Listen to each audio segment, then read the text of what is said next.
Hi there, everybody. Happy New Year. This is Dr. Kirsten Grant here with your health topic of the week this week for Instagram TV. Today's health topic pertains to your New Year's resolutions.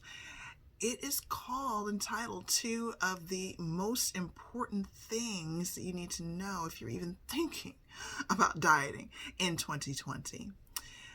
Did you know that 80% of New Year's resolutions by the end of January have been abandoned? By January 15th, 60% of people that made New Year's resolutions have abandoned them. Out of the people that make New Year's resolutions, and that's millions and millions of people every single year, but out of those people that make New Year's resolutions, of those people that make New Year's resolutions, 80% of those New Year's resolutions pertain to weight loss, diets, losing weight. So, I share these stats with you to raise a point that perhaps no one has really taken a hard look at. When you think of New Year's resolution, let's really think about this for a moment, what this truly means. It means that something or someone or a certain situation was going on in your life and it was bothering you and causing you so much heartache, annoyance, just overall discomfort in your life that you decided, and what I mean by you is the millions of people, but millions of people decided that they would now resolve to no longer continue with this same habit or behavior or situation or person or people going into the new year. And this was so compelling that you made, or that millions of people made, a declaration, i.e. resolved, made a resolution to change it effective immediately starting January 1.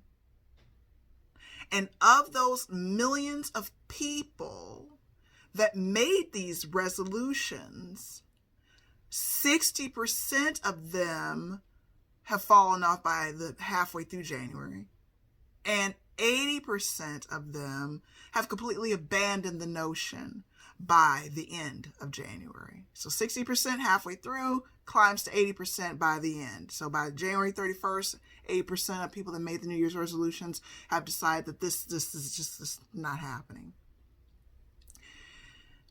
When you take a step back and really think about this is scary because, like I said before, we as human beings, our body loves us, our brain loves us, and the reality is most of the time we kind of want to keep things the same.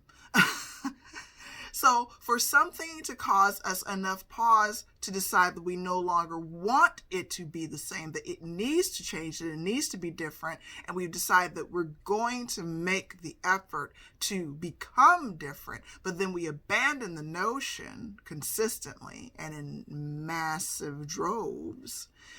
This essentially means that we have decided, or that millions of people have decided, that the problem that they had originally, however so disturbing, however so annoying, however so compelling, where you originally just resolved that you weren't going to take it anymore, you decided,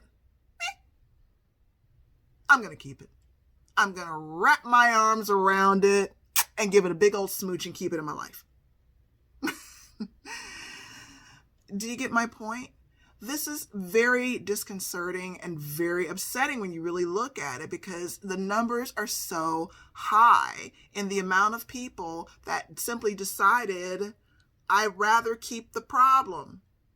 I'd rather just stick with the habit that's causing me the issue than to truly kick it to the curb and do something different with my life.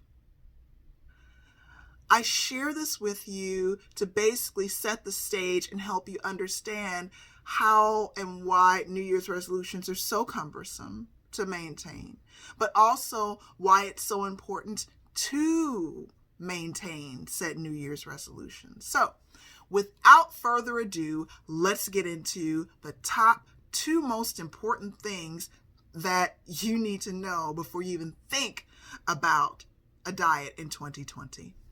Number 1, know and recognize that your new life is going to cost you your old one.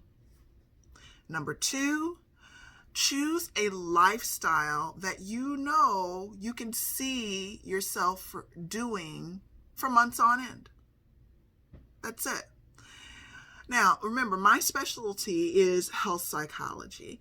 And by the way, I could give you more than 2 important things to know if you're thinking about dieting in 2020. I could probably give you about 10. And if I talk to you, I could probably give you even more than that one-on-one. However, in the interest of brevity, I picked 2. So let's get into it. Number 1, your new life is going to cost you your old one. I like to give you an example with my 5-year-old daughter. We went ice skating recently, and after that I took her out to lunch at a nice fancy restaurant, and she ordered a slice of chocolate cake.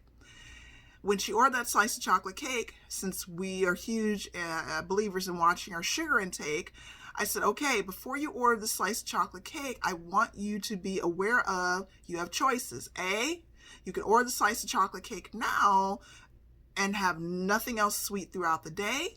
Or B, you could not order the slice of chocolate cake and you could pick several other goodies and sweets to enjoy throughout the course of the day today.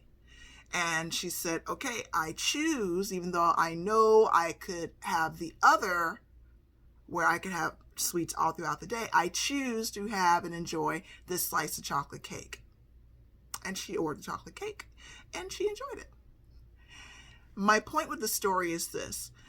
Your new life is going to cost you your old one. If you habitually woke up in the morning and on your way to work, stopped off at your local fast food place to grab a breakfast sandwich or a bite to eat or something, recognize if you're looking to lose, say, for example, 20 pounds in a certain number of time, it is possible that that old habit may need to be set aside in order to embrace your new habit of maybe having some apples and some yogurt and some granola for breakfast in the morning.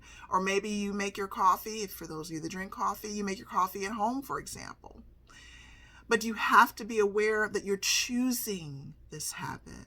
You're not forcing yourself. You're not missing out on having that breakfast sandwich. You're choosing, even though you are aware that there are other options for you to have, you're choosing to make this choice in order to connect to the vision of future you and what your goals are, to have more energy at the end of the day, to be able to have enough energy to play with your children for those of us that are parents. Number 2, choose a lifestyle that you could see yourself doing for months on end. For this current chapter in your life and where you are, is an hour and a half workout 5-6 days a week feasible? Only you know that. But whatever it is that you choose something that you know, at least for this chapter right now in time and stage in your life, is something feasible that you could do for months on end. So you may want to work out 5 days a week, 2 hours a day, but is that really viable?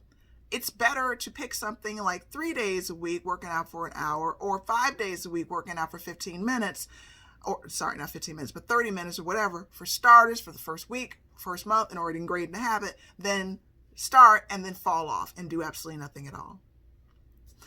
All right, that was your health tip of this week. My name is Dr. Kirsten Grant. I can be found on edibleaddiction.com. Also, don't forget to sign up for the free 3-day health challenge, where I will be providing you with one-on-one coaching.